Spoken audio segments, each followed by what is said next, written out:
Hello बच्चों, कैसे हैं आप? उम्मीद करता हूँ आप एकदम अच्छे होंगे। जैसे कि हमारा चैप्टर चल रहा था इलेक्ट्रिक चार्जेस एंड फील्ड। आज उसका सेकंड लेक्चर है। फर्स्ट लेक्चर में आपको इंट्रोडक्शन दिया था, चार्ज क्या होता है और conservation of charge, quantization of charge, charge exist कैसे करता है, एग्जिस्ट कैसे नहीं करता है, और आपको चार्जिंग मेथड बताए थे। बोला था ना, charge can neither be created nor be destroyed. ठीक, आज हम पढ़ने जा रहे हैं कूलम्ब्स लॉ।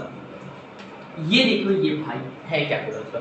सबसे पहली बात तो एक बात बता दो, कूलम्ब्स लॉ की स्पेलिंग में बहुत डिफिकल्टी होती है, तो ध्यान से देखना, ये सही लिखिए। आपको मैंने बोला कि जैसे आपने बोला पॉजिटिव पॉजिटिव और निगेटिव निगेटिव और positive negative. Positive positive repel करता है, निगेटिव निगेटिव रिपेल करता है, पॉजिटिव निगेटिव अट्रैक्ट करता है। तो ये जो अट्रैक्ट और रिपेल प्रोसेस हो रही है, इसमें कुछ फोर्सेस लगती है ना भाई साहब। कोई अट्रैक्ट हो रहा है तो फोर्स से हो रहा है, कोई रिपेल हो रहा है तो बाय फोर्स हो रहा है। तो यही फोर्स है coulomb force.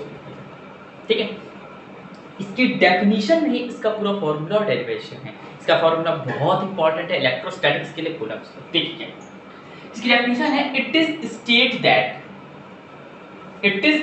That the force of interaction. Interaction क्या, अट्रैक्शन और रिपल्सन दोनों ही हो रहे हैं, अट्रैक्ट भी कर रहा है, रिपेल भी कर रहा है बिटवीन पॉइंट चार्जेस। बट ये पॉइंट चार्ज के लिए एप्लीकेबल है। Point charge is directly proportional to magnitude of product of charge. मतलब क्या, देखो बता, मैंने बोला कि जैसे सपोज एक Q1 है, इधर कोई भी है, ये एक डिस्टेंस पे रखा है, यहां पर Q2। ठीक, ये Q1 है, Q2 हमने ऐसे मान लिया, बढ़िया। Q1 Q2 है, हमने बोला मान लेते हैं इनके बीच का डिस्टेंस r है।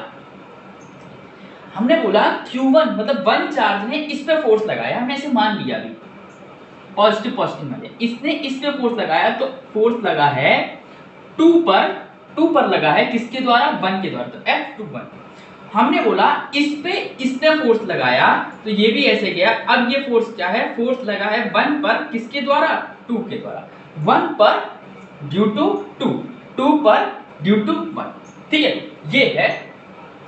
अब मैंने बोला, अब इसकी डेफिनेशन पढ़ते हैं, the force of interaction between point charge के बीच का force of interaction directly proportional to the magnitude of product of charge. मतलब कि फोर्स जो होगा वो डायरेक्टली प्रोपोर्शनल होगा magnitude of product of charge. तो चार्जेस के प्रोडक्ट के मैग्नीट्यूड के, मतलब Q1 Q2।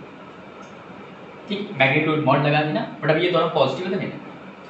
And inversely proportional to the force, inversely proportional है किसके, square of the distance between them. इसके डिस्टेंस के स्क्वायर, मतलब कि कुछ इस टाइप का। ये समझ में आया? अगर मैं इन दोनों, इस इक्वेशन को फर्स्ट बोल दूं और इस इक्वेशन को सेकंड बोल दूं, फर्स्ट कंबाइंड विद सेकंड, दोनों को कंबाइन कर दूं, तो बनेगा F directly proportional to Q1 Q2 by R²। और ये प्रोपोर्शनलिटी साइन हटेगा तो एक कांस्टेंट आएगा जिसका नाम है F बराबर K Q1 Q2 by R²। This is our Coulomb's law. Mod इससे लगा दे रहे हैं, लगाना नहीं चाहिए। कुछ लोग कहते हैं माइनस चार्ज है तो माइनस रखिए, क्या ये सब नहीं, आप वैल्यू रखिए, क्योंकि मैग्नीट्यूड लगा है, इसमें बोल दिया था ना मैग्नीट्यूड। ठीक है, ये अब इस फॉर्मूले का पोस्टमार्टम है, कूलम्ब्स लॉ इतना था, ये फॉर्मूला था। ठीक है, अब what is the value of K, K क्या है, क्या नहीं। तो देखो K क्या होता है, K इज इक्वल्स टू होता है 1/4 पाई एप्सिलॉन नॉट। ठीक, अब भैया 4 तो पता है कांस्टेंट नंबर है, पाई भी पता है, हम पढ़ के आते हैं 22/7 या 3.14 इसकी वैल्यू होती है। What is epsilon not? Epsilon not क्या है, तो देखो एप्सिलॉन नॉट जो है वो आपका है परमिटिविटी इन फ्री स्पेस। क्या है, एब्सोल्यूट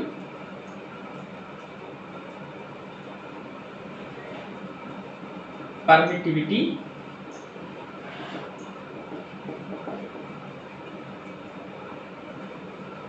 इन फ्री स्पेस। इसकी वैल्यू होती है 8.854 इंटू 10⁻⁻12। ये क्या है? एप्सिलॉन नॉट क्या है? Absolute permittivity in free space. Understand? ठीक।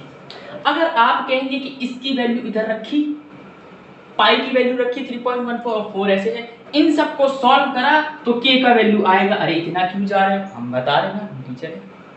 अरे टीचर नहीं, मतलब बता दे रहे। तो इसके वैल्यू हो जाएगा k = 9 × 10⁻⁹। ये है आपकी k की वैल्यू। क्या है? 9 × 10⁹। बट कौन से मीडियम में? फ्री स्पेस में। किसमें है? फ्री स्पेस, मतलब कि वैक्यूम में। कोई पूछे वैक्यूम में k की वैल्यू क्या है, तो 9 × 10⁹। अंडरस्टैंड? और ये भी एप्सिलॉन नॉट की वैल्यू क्या है? वैक्यूम में है। बात ये है, कोई भी क्वेश्चन अगर वैक्यूम पे रिलेटेड आएगा तो इसे वैल्यू रखेंगे, q1 q2 रखेंगे, डिस्टेंस रखेंगे, आंसर कर देंगे। ठीक है, समझ में आया? अब बात ये आती है कि सपोज मैं बोल दूं, ये हटा रहा हूं, ये बोल, मैंने बोला कि आपका कूलम्ब्स लॉ है F = K Q1 Q2 / R²। ये आपका कूलम्ब्स लॉ है। मैंने बोला कि अगर यहां पर फ्री स्पेस ना हो, इसका मतलब कि कोई ना कोई मीडियम हो। अरे सपोज मैंने बोला मैं हूं एक मीडियम, ठीक, वहां पर कोई ना कोई मीडियम हो, इसका मतलब कि आप ना ये वैल्यू यूज कर सकते ना ये वैल्यू यूज कर सकते। देन तब क्या होगा? तब क्या करेंगे हम लोग? तो हम लोग एक रिलेशन जनरेट कर रहे हैं। देखिए कैसा, हमने बोला कि जब कोई भी नहीं होगा तो k हो जाएगा k = 1/4πε। अब नॉट नहीं है, अगर नॉट होता तो फ्री स्पेस। तो अब ये क्या है? एब्सोल्यूट परमिटिविटी इन मीडियम, या फिर कुछ लोग डाइलेक्ट्रिक बोल देते हैं। ठीक, अब मैंने बोला कि किसी मीडियम में है। अब मुझे इसकी वैल्यू नहीं पता, और मीडियम की बताने के लिए आपका कितना लंबा प्रोसेस होगा मैं बता रहा हूं। आपको ये पता होना चाहिए इसकी वैल्यू, देन फिर आप पाई रखेंगे, ये रखेंगे, सॉल्व करेंगे। ठीक, इससे अच्छा हम एक रिलेशन जनरेट कर रहे हैं जिससे क्वेश्चन आसानी से रहते हैं। जल्दी से नोट करिए इतना, बहुत जल्दी से, बहुत बढ़िया, समझ में आ रहा है? कर लिया? कर लिया? तो अब रिलेशन कैसे होगा? तो मैंने बोला मैंने बोला कि F = ये किसके लिए लिख रहा हूं? फ्री स्पेस, फ्री स्पेस, ठीक है। इसके लिए कूलम्ब्स लॉ क्या था? K = Q1 Q2 / R²। पर हम K भी रखेंगे। K क्या था? 1/4πε0 Q1 Q2 / R²। ठीक है।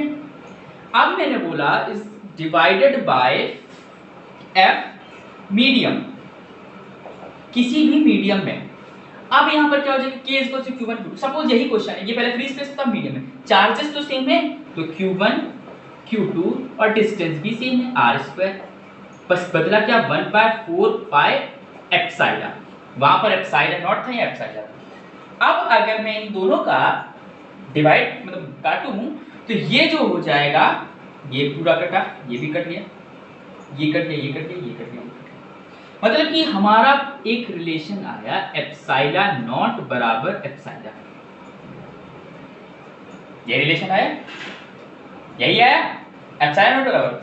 अरे नहीं, ये एप्सिलॉन नॉट ऊपर जाएगा, ये नीचे आएगा। बस मैं यही जानना चाहता था कैसे करें। तो रिलेशन आया एप्सिलॉन बराबर एप्सिलॉन नॉट। कुछ लोग कहेंगे कैसे? तो भैया देखो ना, ये बचा क्या है? 1/ε0 1/ε। एप्सिलॉन ऊपर जाएगा, एप्सिलॉन नॉट नीचे आएगा। अरे मैथ के तो इतना थोड़ा बहुत जानते ही हो गया कि भैया बाहर का बाहर होता, अंदर अंदर। ये आया। और एप्सिलॉन नॉट की वैल्यू पता है आपको क्या होती है? 8.854 × 10⁻⁻12। ठीक है, ये होती है, कांस्टेंट है। अब काम क्या हुआ? बात क्या बनी? तो ये देखो, अब होगा क्या? इसकी वैल्यू को हम एक रिलेशन बना के यूज करेंगे। कैसे? तो देखो ये क्या है? ये जो रेशियो है, दिस रेशियो डिनोटेड बाय, हम लोग उसको ER से भी डिनोट ऐसे कर देते हैं। किससे कर देते हैं? ER से भी डिनोट करते हैं। मैं लिख दे रहा हूं अपनी इंग्लिश में, the ratio is epsilon by epsilon not, the ratio E by epsilon not denoted by ER called relative permittivity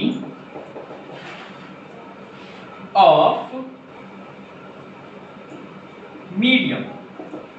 किसी मीडियम की रिलेटिव परमिटिविटी का रिलेशन बन चुका है। ये क्या है? रिलेटिव परमिटिविटी कहते हैं इसको, ER।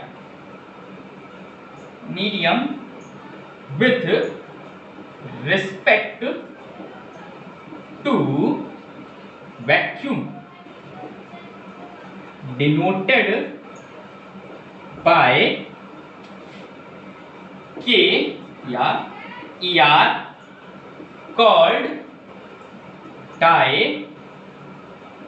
dielectric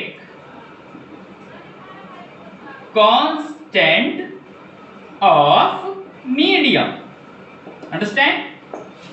The ratio E by E naught denoted by ER called relative permittivity of medium with respect to vacuum। किसके साथ?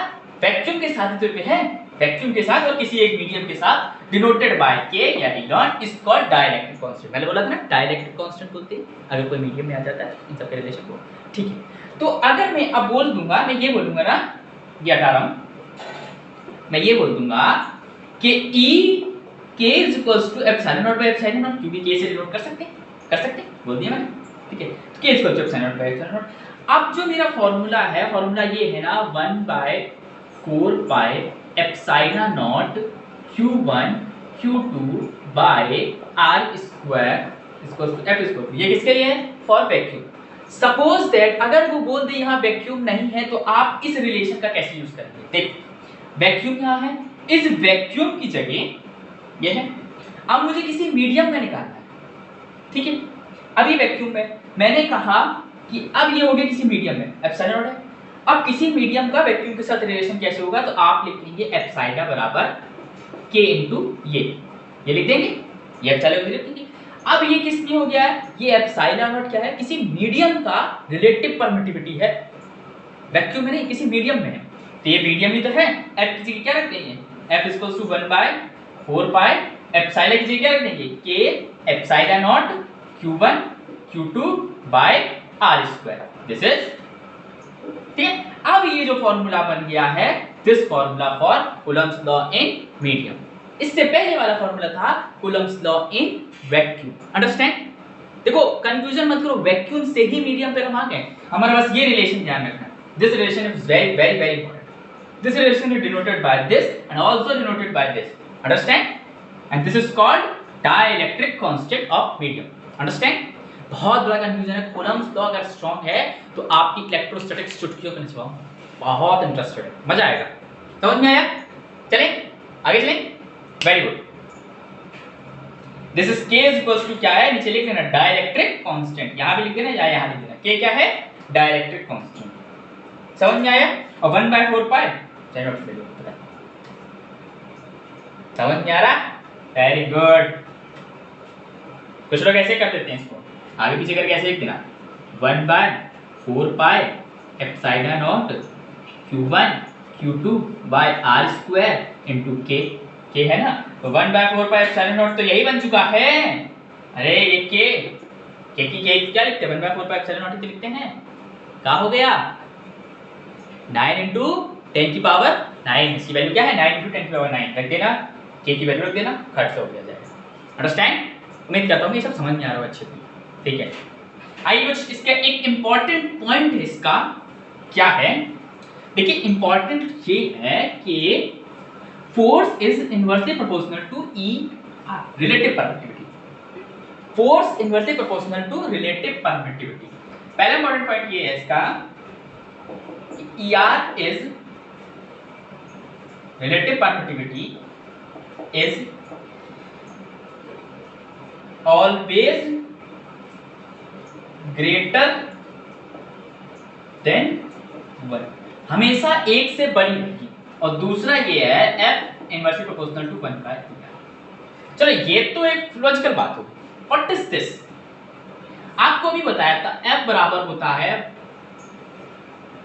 k q1 q2 by r square. यही था r स्क्वायर, f बराबर k q1 q2 by r square. तो f is directly proportional to k, है ना? But k की value क्या थी? Then k is equals to क्या था? क्या था?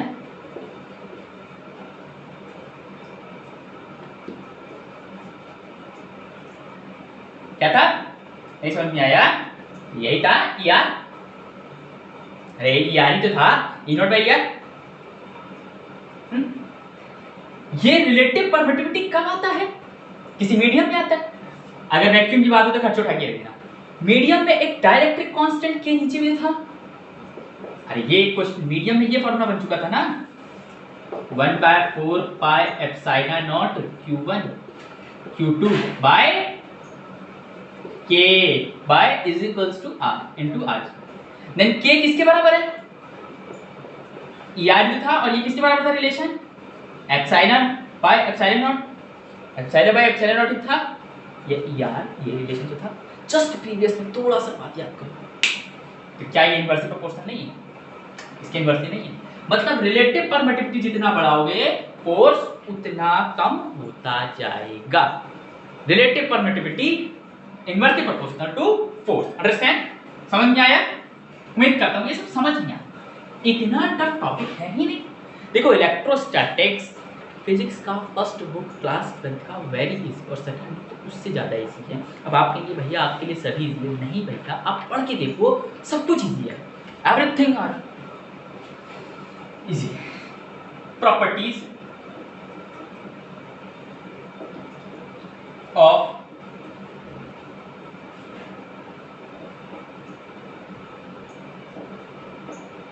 Coulomb's law. कूलम्ब्स लॉ की कुछ प्रॉपर्टीज हैं, देख लो दो चार। पहली क्या है? It is a conservative force. It is a conservative force. This is the first property of Coulomb's law. Conservative force होता है, ठीक है, ये समझने वाली बात नहीं। Depends on medium. ये किस पर डिपेंड करता है? मीडियम पर डिपेंड करता है। थर्ड जो है प्रॉपर्टी है, it is strong force and infinity range. It is strong force and infinity range. Understand? चौथा क्या है? Follow inverse square law. Inverse square law follow करता है। पांचवा क्या है? It is a central force also along the line joining the center of charge। देखिए पहला क्या लो? It is conservative force is depend on medium. अरे भैया कितनी देर से समझा रहे हैं, मीडियम में फ्री स्पेस है, मीडियम फ्री स्पेस, तो डिपेंड तो मीडियम पे ही कर रहा है ना, पूरी वैल्यू चेंज हो जाती है, ठीक है। It is a strong force and infinity range. ये स्ट्रॉन्ग फोर्स होता है, इंफिनिटी रेंज पे होता है। फॉलो इनवर्स स्क्वायर लॉ, और सही बात है यार, f बराबर k q1 q2 by r square, upon में r स्क्वायर आ रहा था, इनवर्स है और स्क्वायर भी लग रहा है, तो it is inverse square law. Last point is very important, it is a central force. ये सेंट्रल फोर्स होता है, also a line joining centre of charge. जैसे देखो ये q1 है, ये q2 है, ऐसे जो फोर्स लग रहा है तो ऐसे इधर जा रहा है, ऐसे इधर जा रहा है, मतलब ये लाइन जॉइनिंग पे रहता है। ऐसा नहीं कि एक ऐसे लग रहा है तो एक इधर को लग रहा है, नहीं, एक स्ट्रेट लाइन जॉइनिंग पे चल रहा होगा। अंडरस्टैंड? ये बात समझ में आई? ये थी properties of Coulomb's law. What is Coulomb's law सब कुछ बता दिया है, कैसे फ्री स्पेस पे वर्क करता है, कैसे किसी मीडियम में वर्क करता है। उम्मीद करता हूं लेक्चर समझ में आया। नेक्स्ट लेक्चर इसके क्वेश्चंस के ऊपर होगा, कुछ इसके इंपॉर्टेंट क्वेश्चंस कराएंगे अच्छे एज अ कंपटीशन बोर्ड के पॉइंट ऑफ व्यू से। अंडरस्टैंड? लेक्चर में कोई भी डाउट हो, कहीं भी कुछ भी समझ में आया हो तो आप मुझे कमेंट करके बताएं, और लेक्चर कैसा लगा ये भी कमेंट करके बताएं। ठीक है, और लाइक करें, शेयर करें, सब्सक्राइब करें। तब तक के लिए ओके बाय।